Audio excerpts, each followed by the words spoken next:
thank you very much. The most important thing is that at the end of the day, we have to have a strong and vital Postal Service. And the Postal Service has been here longer than the United States Constitution. There's enormous pressures on the Postal Service now.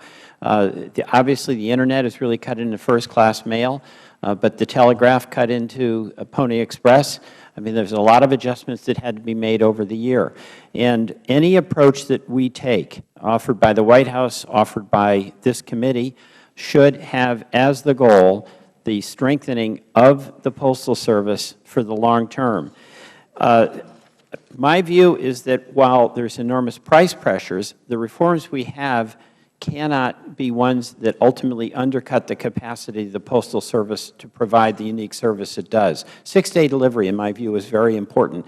I'm from a rural area, so folks in rural Vermont, all over Vermont, really depend on that Saturday delivery. So my hope is that at the end of the day, we're going to maintain that 6-day delivery. One of the questions that I have of you, Mr. Deese, is whether on the funding issue that some of my colleagues have brought up, where we have situations in government, in some State governments all around, where sometimes pensions and medical expenses are underfunded, and that creates a huge problem, but sometimes they're overfunded, and that creates a huge problem, a cash flow for the Postal Service.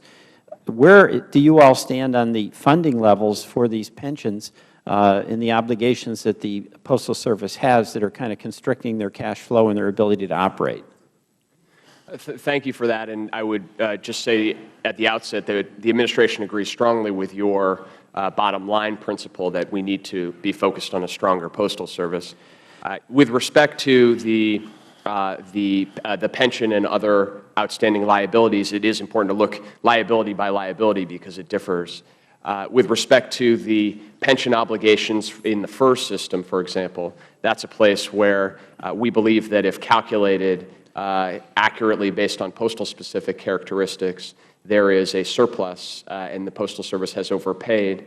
Our proposal would rebate those resources back. Right. That's great. So we'd right-size the obligation. That would be actuarially sound, but not bone-crushing for the cash flow of the Postal Service. That's the goal, right? Yeah, and that's right. And I think that you have to look at these pieces together because if a reform proposal doesn't achieve sufficient near-term financial relief, then it's not going to allow time and space for reforms to take effect, nor will it allow for the Congress and the Administration to actually solve this problem, and we may be back here again. Thank you. A couple of other things.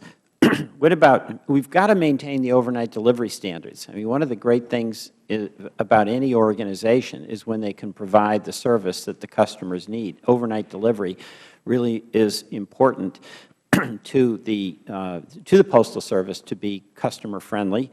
And number two, in this time where there's enormous pressure, loss of first-class mail from the Internet, there's got to be some freedom to innovate. I mean, our companies that do well are the ones that adapt. Where is the Administration with respect to maintaining overnight delivery standards and giving some flexibility and freedom to the Postal Service to innovate and find other ways to generate revenue to make that Postal Service strong? Well, with respect to the second piece on innovation, we agree that it's important to provide additional flexibility and additional authorities for the Postal Service to innovate and to expand where they have identified promising new business lines, for example, in the delivery of beer and wine.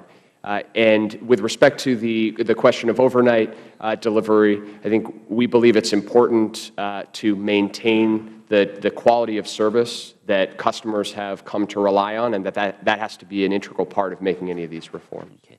Thank you very much, Mr. Deese. Mr. Chairman, I yield back. Would the gentleman yield? I will yield, yes. Thank you. I think the gentleman from Vermont made a good point. But earlier when the gentlelady from New York had talked about pre-funding, from the Administration's perspective, because your proposal, as I understand it, of course, is to essentially reschedule that pre-funding, but not eliminate